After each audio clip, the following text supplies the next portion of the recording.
What is up, guys? This is Great Time Gaming. I'm sorry that Kelton couldn't be with us this week, but here's my friend Dallas to help us out with the show. Hey guys, what's up? And we're here to talk about a story from my past that is honestly probably one of the scariest things I've ever had to go through. So I used to be in a band, and we toured through New Jersey, New York, and Pennsylvania.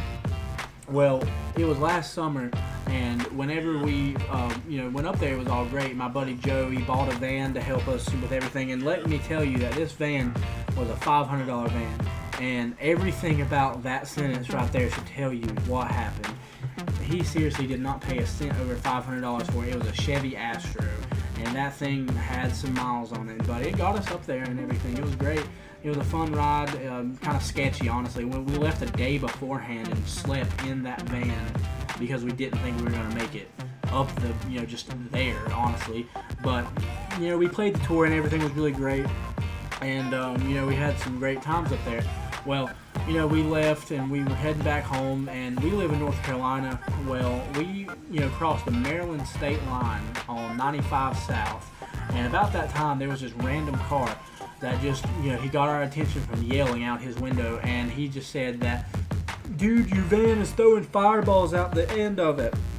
And that's exactly how he sounded too. And we were just like, what is this guy talking about? So we pulled over, and I took a look under the van. Sure enough, that thing was as hot as a lighter. Like, I swear, it looked like somebody just blowtorched the whole bottom of that van. And what ended up, we thought was happening was that the catalytic converter was just, I guess, full or something like that. I'm not really a car guy, so, all those terms kind of go over my head. But anyway, so we, car no go, I understood that. So what we figured out how to do was we just kind of let it cool off and go a little bit, and cool off and let it go a little bit. So finally we went to a gas station, and that thing was red hot, and we probably didn't even drive it maybe 2.5 miles up the interstate.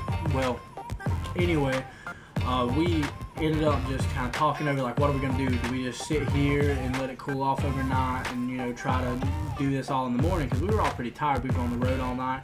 We just played a show that, the morning before, and we didn't really know what was going on. Well, one of my buddies that was with us, he actually wasn't in the band. He was just like a roadie, and he just decided, like, hey, let's just saw it off.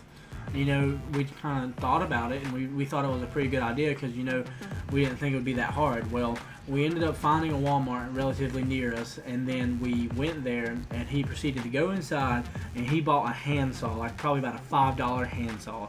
Came back out, and we were like, how are we supposed to saw this off with a $5 handsaw? Well, we did it, and that thing dropped right out of there, and we just flew down the interstate. And right after we cranked that thing up, that thing sounded like imagine a Harley Davidson times 20.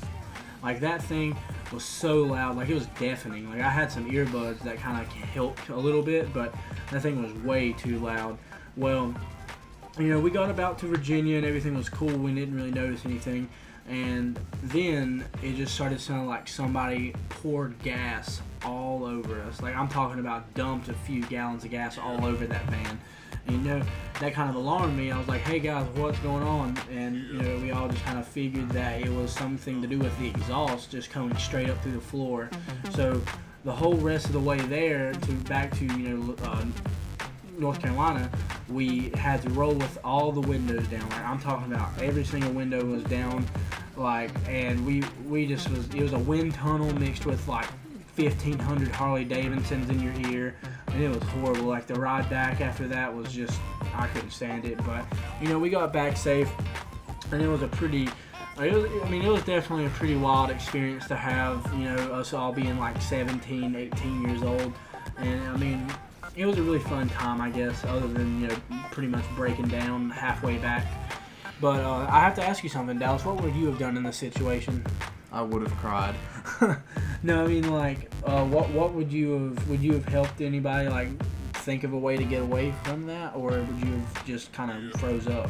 I would have froze up in panic because I'm not really that much of a car guy either, so I would have had no clue of what to do to the car, so I would have just chilled in the background, just stay in the car, deep breaths, try to calm down. So you're pretty much saying you would have had a panic attack. Yeah, pretty much. No, I mean, all of us were pretty calm, actually. We didn't really, freak the hell out. We just kind of all knew that something had to be done. And, I mean, me personally, me not really knowing that much about cars, I was just like, okay, so there's something that's stopped up. So if we free it up and we saw it off, then it might be a good idea. So that's why we took that action that we did. And, I mean, honestly, that's probably the biggest reason why we actually made it back, at least that night. I mean, we could have just slept in the van and, figured out something else. And I mean, at that point, we did contact our parents and, we were like, hey, what do we do?